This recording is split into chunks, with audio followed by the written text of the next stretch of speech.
కోట్ల రూపాయల విలువ చేసే ప్రభుత్వ భూమిని ఈ ప్రాపర్టీ మొత్తం కూడా ఆగ్రో ట్రైనింగ్ సెంటర్ల కోసం, ఆగ్రో దానిల కోసము అది కారు చౌకగా ఎస్వి ఇండస్ట్రీస్ వాళ్ళకి లీజ్కి ఇచ్చిన్నారు. ఆ లీజ్ కాస్త క్యాన్సల్ యాక్చువల్గా అది అగ్రో పర్పస్ కోసం మాత్రమే వాడాలి ఇండస్ట్రియల్ ఇండస్ట్రీ. కానీ ఇక్కడ ఇది తీసుకొని రాజకీయ పార్టీ నాయకులు ఒక రాజకీయ పార్టీకి ఒక స్థలాన్ని, ప్రభుత్వ స్థలాన్ని కానీ వీటిని కేటాయించాలంటే కొన్ని ఫార్మాలిటీస్ ఉంటాయి. అవన్నీ ఏమి పూర్తి చేయకుండా జస్ట్ ఒక నార్మల్ ఒక పేపర్ మీద కోట్ల విలువ చేసే ఆస్తిని 1600 అంటే single bedroom flat, even Jagananna ఇండ్లు కూడా రెంట్కి తీసుకుందామంటే 1600కు రావు సంవత్సరానికి.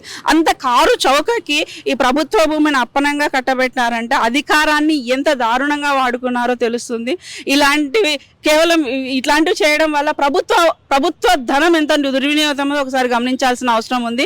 దీని మీద ఆల్రెడీ గతంలోనే మేమంతా కూడా కంప్లైంట్ ఇవ్వడం కూడా జరిగింది. ఒక రాజకీయ పార్టీకి ఎలా ఇస్తారు అంత పెద్ద ప్రాపర్టీని?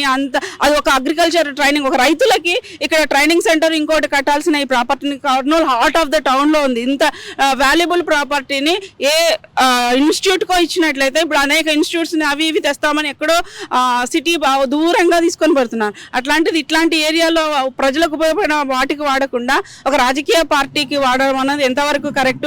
దీని మీద ఎవరికైతే ఇండస్ట్రీ వాళ్ళకి ఇచ్చారో వాళ్ళని క్యాన్సిల్ చేసి అసలు ఏ పర్పస్, దీని మీద ప్రాపర్ ఎంక్వైరీ చేసి దాని మీద ఏదైనా చర్యలు తీసుకోవాల్సిన బాధ్యత ఇప్పుడున్న ప్రభుత్వం మీద ఉంది. ఈ డబ్బులన్నీ కూడా ఏవైతే పర్మిషన్లు లేకుండా ఇవన్నీ చేశారో ప్రాపర్ ఇవి ఉన్నప్పుడు వీటిని ప్రజా ఉపయోగం కోసం వాడాల్సిన అవసరం ఉంది. ఈ డబ్బు అప్పనంగా తీసుకుని వాడుతున్నారు కదా, లేదంటే పెనాలిటీస్ అన్నా ఉండాలి. లేదా ఈ ప్రాపర్టీ ఏదైతే ఉందో ఇది రైతులకు సంబంధించిన ప్రాపర్టీ, ఆగ్రో ఇండస్ట్రీస్కి ఆగ్రో వాళ్ళకి సంబంధించిన ప్రాపర్టీ. ఇది ఇండస్ట్రియల్ ట్రైనింగ్ సెంటరో లేకుంటే నెక్స్ట్ వచ్చే జనరేషన్కి ఉపయోగపడే విధంగా ఈ ప్రాపర్టీస్ని వాడాలి. కానీ ధ్వంసం చేయడం వల్ల, నాశనం చేయడం వల్ల పెద్ద లాభం ఏమి ఉండదు.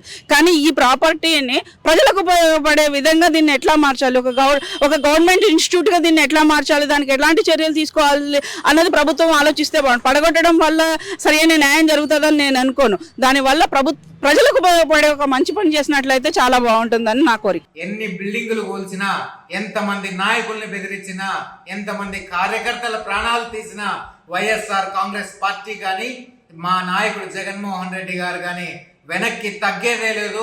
ఆంధ్ర రాష్ట్రాన్ని తిరిగి మళ్ళీ సురక్షితమైనటువంటి రాష్ట్రంగా మా జగన్మోహన్ రెడ్డి పాలనలో తీసుకొచ్చేదానికి, రాజన్న రాజ్యం మళ్ళీ ఆంధ్ర రాష్ట్రంలో పునఃస్థాపించేదానికి మేము కష్టపడతామని చెప్పేసి ఈ 5 ఏళ్ళు కూడా పోరాటం చేయడానికైనా, ఎంతటి కష్ట నష్టాలను ఎదుర్కోవడానికైనా, ఆఖరి జైళ్లకు పోయి ప్రజల కోసం పోరాడడానికైనా మేము సిద్ధంగా ఉన్నాము. ఆర్టీవీ తరఫున ఒకటే చెప్తున్నాను, ఆంధ్ర రాష్ట్రంలో ఉన్నటువంటి వైఎస్ఆర్ పార్టీ కార్యకర్తలారా ఎవరు అధైర్యపడద్దు. జగనన్న ఉన్నాడు మనకు.